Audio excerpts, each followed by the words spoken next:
Introduce our second speaker, Dr. Abdul Ali Bir Zada. Dr. Abdul Ali is working as a consultant clinical scientist in molecular pathology genetic division in King Fahd Medical City, which is it's the largest actually Ministry of Health hospital in Riyadh. They do CAR-T, they do all the transplant and very advanced therapies. He has more than 10 years in clinical experience of reporting the WES for all disease actually. So he's exposed to very variable of the disease group, and also he's a researcher with a lot of publication in the field. Today, Dr. Abdul will speak about molecular-based MRD testing in hematological malignancy. Where is the field going? Please proceed. Bismillahirrahmanirrahim. Thank you very much for the introduction, and I would like to thank the organizing committee for the invitation. So today,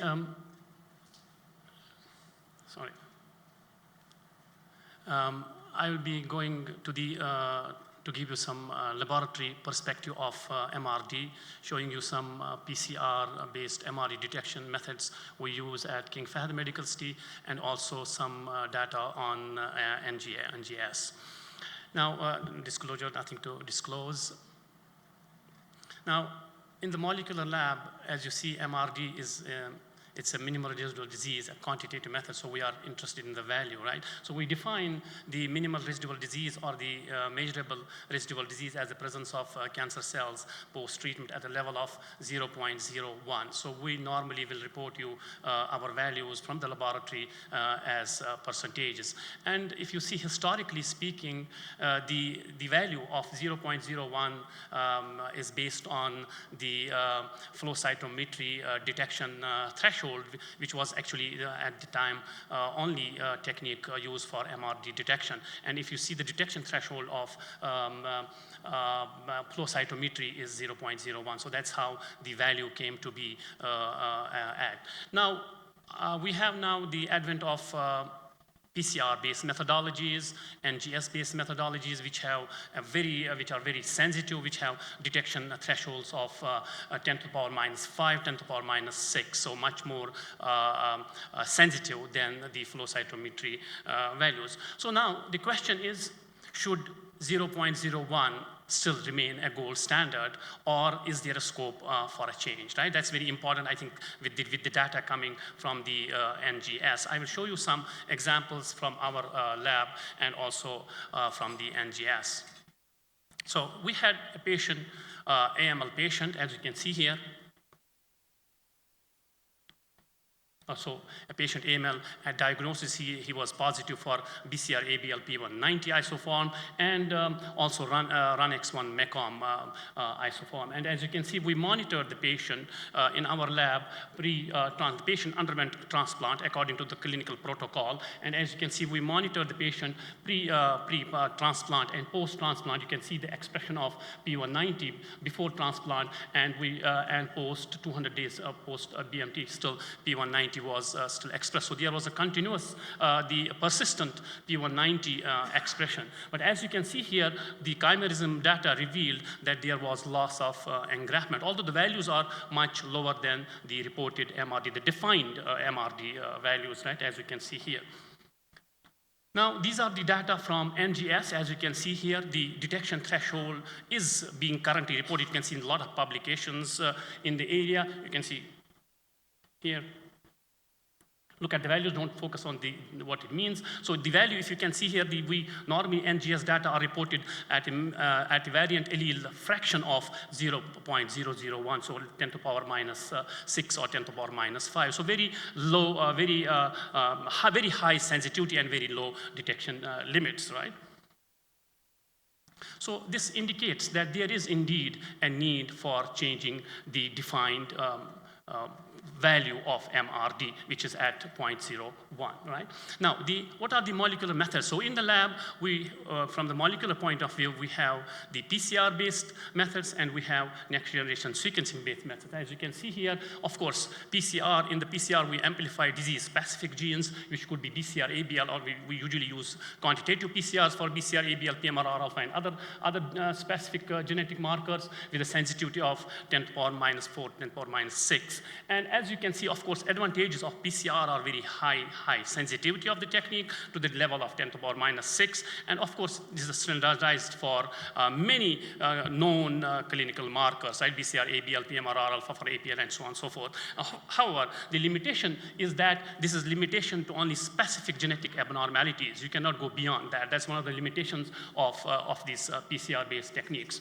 Now, on the other hand, we have next-generation sequencing technique wherein we do massively parallel, or we call this deep sequencing of the disease-specific mutations, or in the case of BALL or lymphomas, immunoglobulin or TCR gene rearrangements, and with an equal sensitivity as of PCR, 10 to the power minus 5, 10 to the power minus 6. Of course, the advantages are it's very highly sensitive, as is PCR. It's applicable to more than 90% of the patients, and you can detect multiple genetic abnormalities in a single go, right, in a single run. Of course, the limitations are cost is a factor here. Complex bioinformatics, I will come to that. Without bioinformatics, NGS wouldn't exist. You cannot perform NGS without bioinformatics, so this is needed here. Bioinformatics expertise is needed. And then you have longer turnaround times because you have to batch the samples. In order to reduce the cost, you have to batch the samples, so in order to have it at a lower cost. And of course, standardization challenge, right? Multiple labs use multiple sort of panels and probes which have to be standardized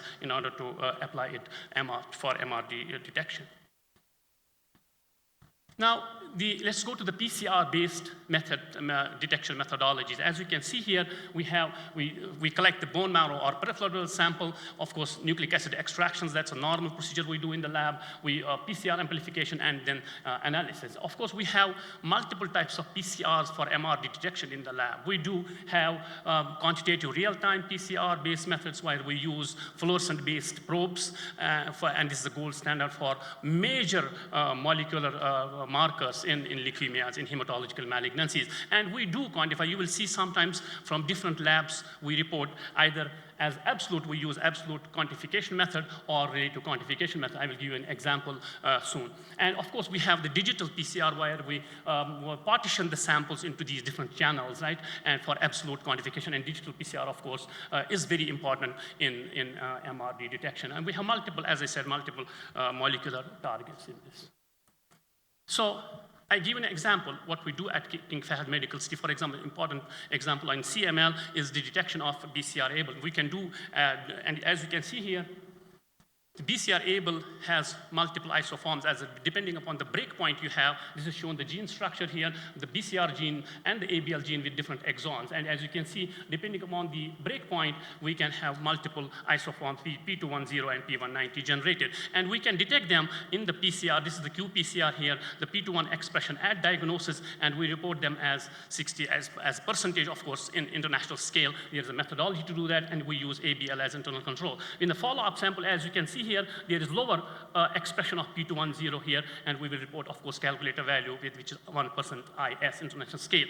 And here, if you see, there is no expression of P210, so we report it as 0% international scale. So this kind of methodologies, quantification, is called as relative quantification. However, we have another quantification method, what's called as absolute quantification, wherein we use standards. We have known copy numbers of standards. As you can see here, for example, for B, you can use it for any fusion gene for that matter, for BCR, ABL, for PMR, for RNX1, and so on and so forth.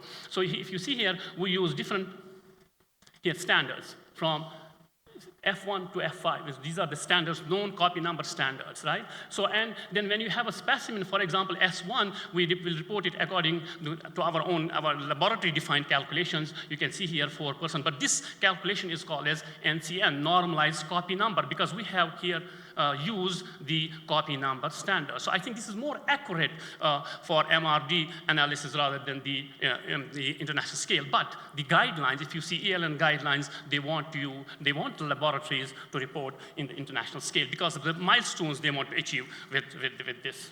So you can see here, of course, we always use internal control. And you have a second sample here, you can see increase CT value, of course, you will have lower NCN percentage, so which means the treatment response is good, and you have here. So we give you, from the laboratory point of view, we will give you either %IS, depending on the lab, depending on the technology we are using, or we can give you the value of NCN.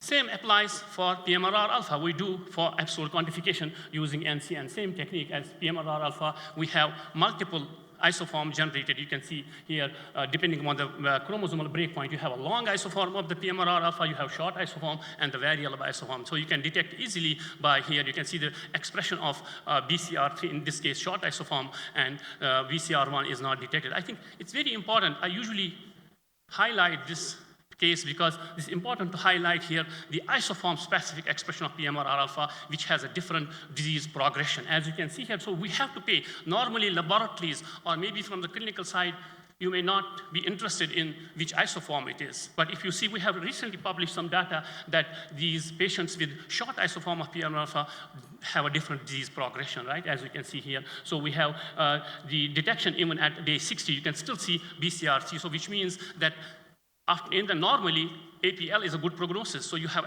arsenic trioxide treatment, and the patients undergo complete remission in day 28. But you can see the patients with BCR3 still in day 60, you can still see the expression of BCR3. So that's why we have to pay attention. So in the case of PMRR alpha, we not only have to pay attention to the MRD values, which is here, shown here in the NCN, we have to also pay attention to the isoform, which is present at diagnosis and during MRD monitoring.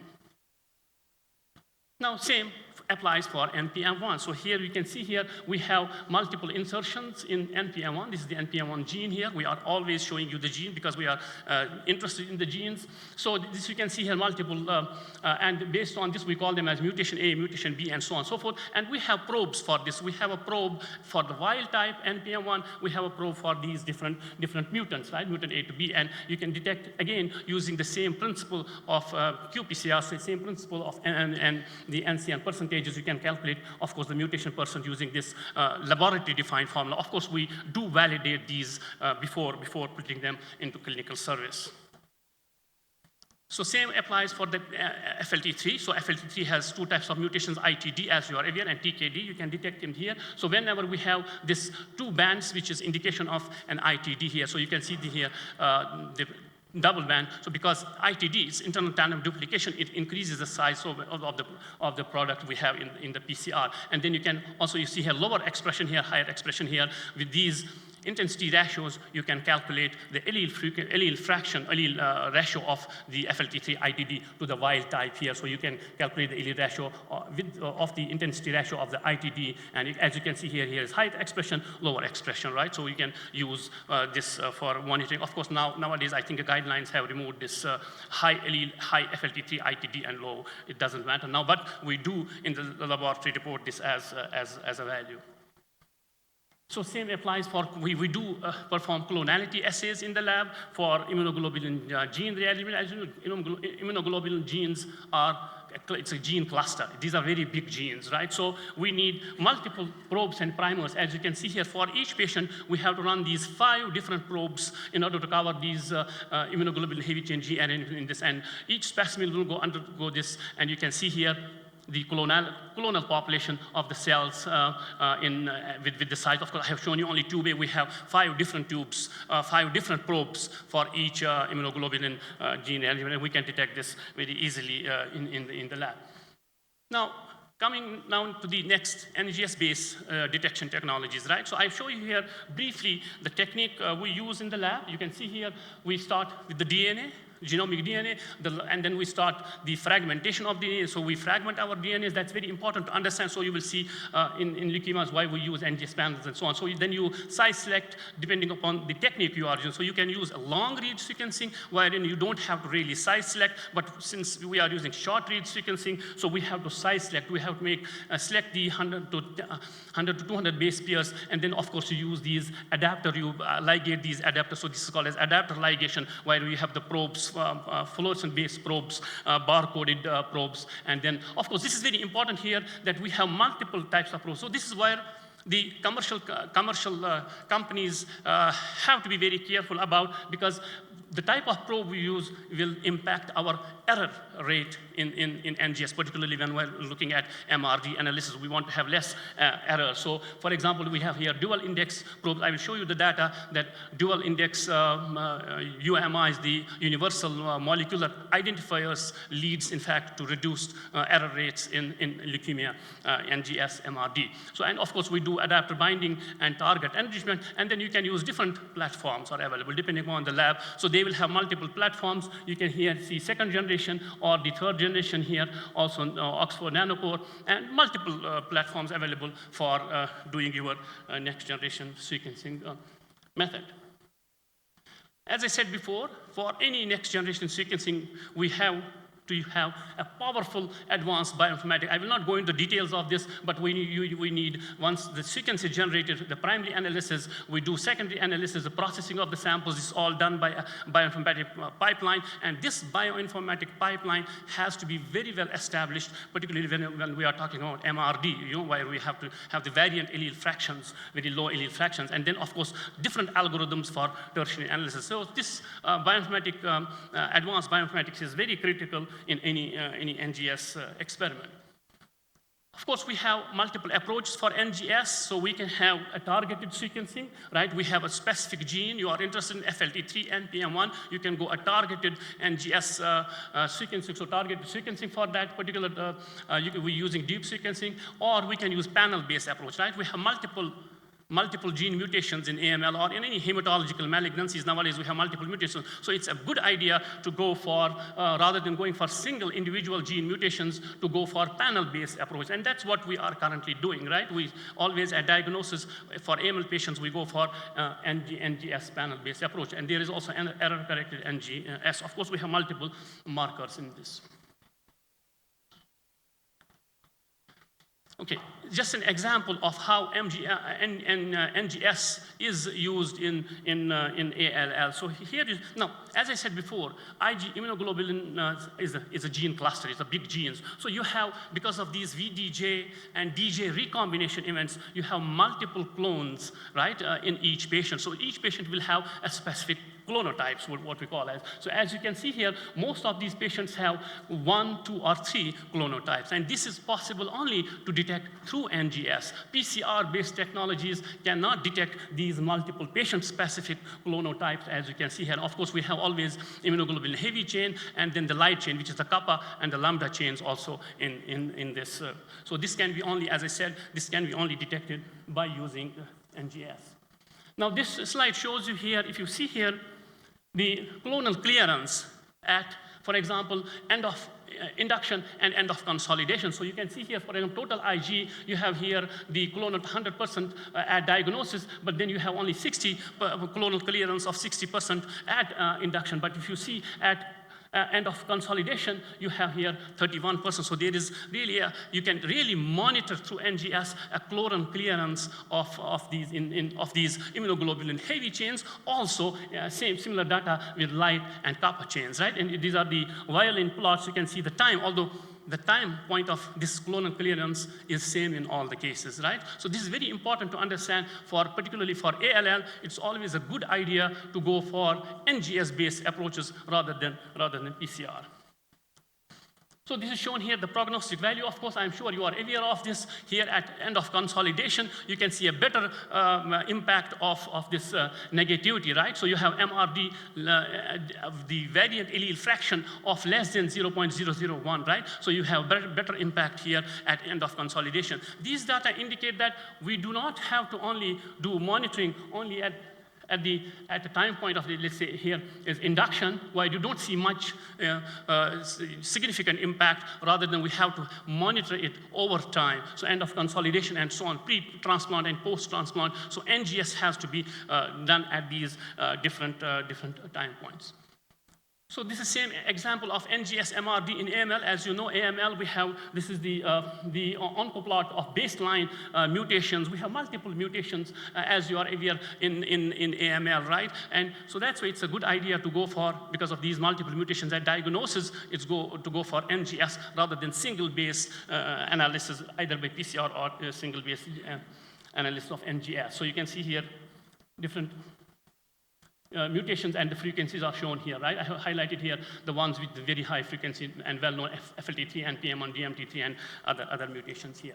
Now, this is important here to understand. In the case of NGS, you will get a report where it is mentioned as VAF, variant allele fraction, right? Which is the number of reads of the mutation, of the mutant you are looking at, of the mutation you are looking at, to the total number of reads. As I showed you before it's a technical point here, when you have fragments of the DNA, right? So you have different fragments generated. So these fragments, we call them as reads. So the more the number of reads you have, the more confident you are. Also, the variant allele fraction also depends upon the coverage. Coverage means how many times does the sequencer sequence your reads. Very, very important, particularly for MRD analysis in hematological malignancies. So we should be aware of this variant allele fraction and the coverage we are talking about. The more the coverage, the more confident we are about our data. So very important to understand. As you can see here, this is shown the variant allele frequency of multiple mutations at remission. So you can see DNMT3, so high still. So that's why DNMT3, we call them as DTAI. So DNMT3, TET2, ASXL1 and IDH1, IDH2, these have you will find them high allele fractions even at remission. And so I have a few minutes left.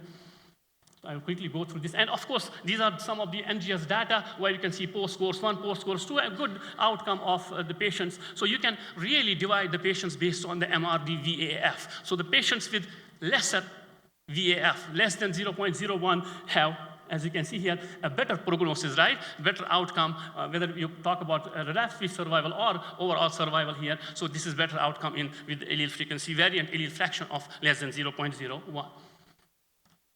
Same data with FLT3. I will not go into the details of this. You can see same data with FLT3 ITD. You have here also the same with respect to the relapse-free, relapse incidence or overall survival. You can see here when we have PCR NGS positive, you have a weaker, right? You have lesser overall survival than when it's PCR negative, either by PCR or by NGS, right? So very important, I think, data which are coming out of NGS.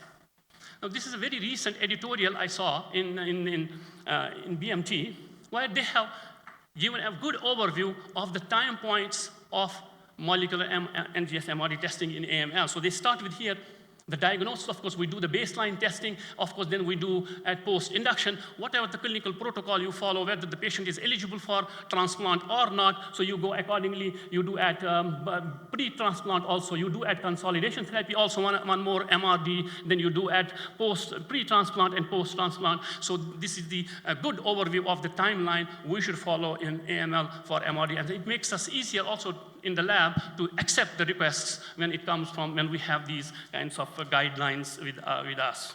Time finished, Doctor. I don't know how many slides you still have. Yes, I think I will just quickly go through this. How can we reduce the error rate? Just quickly, as I said before, using these duplex MIs is very important, I think, clinically.